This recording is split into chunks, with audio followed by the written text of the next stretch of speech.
Hello, welcome to Renon's Realm, a place where I'll be mainly talking about A Song of Ice and Fire theories.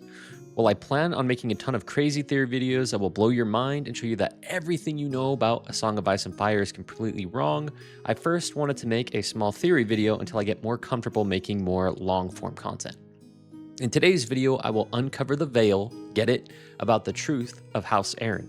There has been much speculation about the potential Dragon Lord origins of House Arryn, but in this video, I will prove to you without a shadow of a doubt that House Arryn is of Valyrian descent. So let's get started.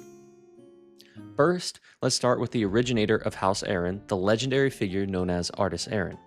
He would be known as the Falcon Knight for his role as a knight during the Andal Wars against the First Men in the Vale, and he would also be conflated with another legendary figure known as the Winged Knight. The oddity here is that the Winged Knight was a figure who supposedly lived over 1,000 years before Arrys Arryn and the Andals arrived in Westeros, but there are still striking similarities between the two figures. This is what the wiki has to say on the story of the Winged Knight. And just so you are aware, the wiki gets all of its information directly from George's books. Among the hundreds of stories told about him, the Winged Knight is said to have flown upon a huge falcon and had armies of eagles at his command. He won the Vale by slaying the Griffin King atop the Giant's lance, is said to have been friendly with giants and merlings, and married a children of the forest who gave birth to his son. And in the main books, Robin Arryn, the current leader of House Arryn, is given stories of the Winged Knight in which the legendary figure is referred to as Sir Artus. And it's easy to see the similarities between Arrys Arryn and the Winged Knight, as they're both Falcon Knights, one being directly given that title, and the Winged Knight being a man who flew on falcons. And supposedly, the Winged Knight won the Vale over a figure known as the Griffin King in a much similar fashion to Arrys Arryn, who won the Vale over the First Men. And to further the agenda of my theory, an Archmaester even states that the falcon the Winged Knight flew on was most likely a dragon, which gives a potential link between Dragon Lords, the Winged Knight, and Sir Artus the Falcon Knight. So keep this in mind as I begin uncovering all the clues regarding the leaders of the Eyrie. So let me start my discoveries off with a bang by saying that there's likely a very clever reason behind the seat of House Arryn being called the Vale of Arryn. I want you guys watching the video to say Vale of Arryn very quickly to get my point across. Vale of Arryn, Vale of Arryn, Vale of Arryn. Maybe some of you guys got it, but if you don't understand, take the of out of Vale of Arryn and say it fast. Vale Arryn, Vale Arryn, Vale Arryn, Vale Arryn, Vale Arryn. Well, if you still don't get it, it sounds remarkably like Valyrian, the name of the Dragon Lords that the Targaryens know their descent from. And when we take into account that the giant falcons the Winged Knight flew on were instead likely dragons, the puzzle pieces start sliding into place even more. If this isn't enough, let me blow your mind even more. Let's look at the descriptions and appearance of Jon Arryn, one of the leaders of House Arryn, and his comparison to Harold Harding, his nephew, and lastly the Valyrians, who I'm proposing the Arryns descend from. Men old enough to have known Jon Arryn in his youth said Sir Harold had his look. He had a mop of sandy blonde hair, pale blue eyes, and aquiline nose. Now look at the description of a Valyrian descendant, Sir Laenor Velaryon, where it stated that Sir Laenor had the aquiline nose, silver white hair, and purple eyes that bespoke his Valyrian blood. The keynote being his aquiline nose, as this is supposedly a clear indicator of his Valyrian bloodline.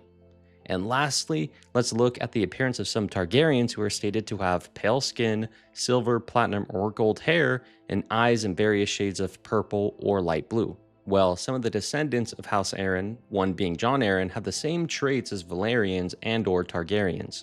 Jon Arryn and Harold Harding have blonde hair, blue eyes, and aquiline noses.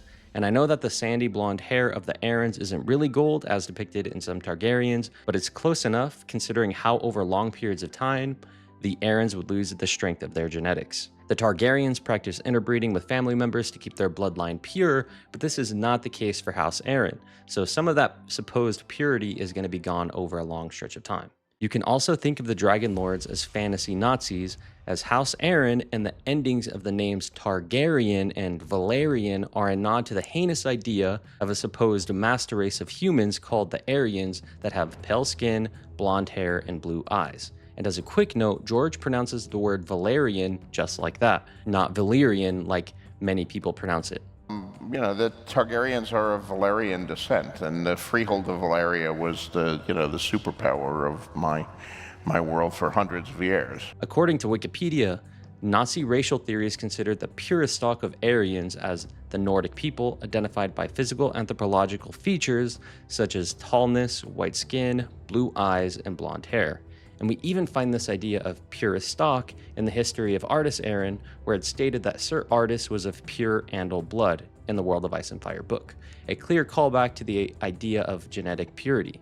And based on the actions of the Valyrians and the Targaryens, the Dragonlords saw themselves as a type of master race, which is why they practiced interbreeding to keep their bloodlines pure and enslave the people they came into contact with.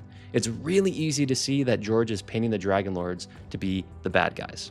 I'll come back to this idea later for another point, but put a pin in this for now. Another point that will blow your mind is that there's a notable Andal with a name that sounds oddly like Targaryen. This man being an Andal invader known as Targaryen Bar-Iman, who made a kingdom of his own north of the Blackwater Bay. This is a nice parallel to Aegon the Conqueror, a Targaryen who also established a kingdom in Westeros years later with a capital near the Blackwater Bay, a city known as King's Landing. This is not just some coincidence like I've hopefully been establishing. George is throwing hint after hint that there were likely Dragonlords during the coming of the Andals. Let's continue to some other clues that coincide with the history of a fan favorite, Azor Ahai. The first comparison is the name Arryn Arryn has the same A alliteration as the name Azor Ahai. Arryn Arryn, Azor Ahai. The second comparison is that the words of House Arryn are as high as honor, and as high is very similar to the name of the Shadow City called Asshai, the city where the title of Azor Ahai comes from, and also sounds like the Ahai in Azor Ahai as well. And the as honor part can be seen as close to Azor, or at least somewhat close. And when looking into the definition of Azor, in Spanish it can mean falconer and goshawk, but I want to focus on the falconer portion. The sigil of House Arryn is a falcon, and Arryn Arryn was known as the Falcon Knight, two clear nods to the real-life meaning of Azor. And with the myth of Azor Ahai being closely tied to ancient Dragonlords and Asshai, and the main story's Dragonlord descendants, Dany and Jon Snow, it's safe to bet that Arryn Arryn is likely of Dragonlord descent, as he is another Azor Ahai figure. And lastly, I want to point out the significance of the name Jon when talking about the idea of secret Targaryens. Jon Snow is named after Jon Arryn because Ned was a ward of House Arryn, and during that time he grew to think of Jon Arryn as another father figure. Thus he named Jon Snow after him. However, as is somewhat known, Jon Snow is secretly a son of Rhaegar Targaryen and Lyanna Stark. In an interview, the showrunners of Game of Thrones had this to say. It's clean on the napkin, and he said, "So, who do you think Jon Snow's real mother is?" This was a test. It was a test. It was a Wonka test. Absolutely a test question. And we got it right. We got it right. Then, in the actual show, it's revealed that the theory of R plus L equals J was correct when Jon's parentage is shown on screen. This makes Jon Snow a secret Targaryen. There is a spoiler in the next part of the video if you plan to read the Dunk and Egg novels or are waiting for the Night of the Seven Kingdoms show to come out, so maybe skip this part or the rest of the video if you don't want spoilers. In the short story of The Mystery Knight, another tale of Dunk and Egg, there's a character named John the Fiddler, who is supposedly a hedge knight that's attending the tourney at the castle named White Walls. As it turns out, John the Fiddler is secretly a Targaryen descendant known as Daemon Blackfyre, which is discovered by the end of the story. But think about that. There's another John character who is a secret Targaryen on a white castle named White Walls, a clear parallel to Jon Snow, a secret Targaryen, on a massive white wall, the Wall in the North. And even further, the castle of White Walls is made of weirwood and white marble mined from the Eyrie, the seat of House Arryn. With that all in mind, the evidence throughout this video and the parallels to all the other Johns shows us that Jon Arryn is a secret Valyrian, and more concretely, a Targaryen who resides in a massive white castle called the Eyrie. And when we understand that the Targaryens descend from Arryn Arryn, a man who wed a child of the forest, we can finally understand why the Targaryens were able to escape the doom of Valyria when all the other Dragonlords couldn't. Daenerys the Dreamer was a Targaryen maiden who was said to have prophetic dreams about Valyria being destroyed by fire. But this is apparently not a common occurrence among Dragonlords because the other Valyrians perished, which means that the Targaryens are special somehow. That's because the son that the winged knight Arryn Arryn supposedly had with the Child of the Forest would have the abilities of Greenseer magic and the ability to have prophetic dreams. In some fashion, artist Arryn, being friends and allies and even lovers of the magical races of Westeros, would allow his descendants to survive the catastrophe known as the Doom of Valyria, where the other Dragon Lords would perish due to their xenophobic and evil focus on pure-bloodedness, a magical parallel to the Nazis and their focus on the purity of the Aryan race. And I think it's George's critique of racism and the idea of being xenophobic or the idea of a master race, and I think it's an important theme that he's trying to draw on.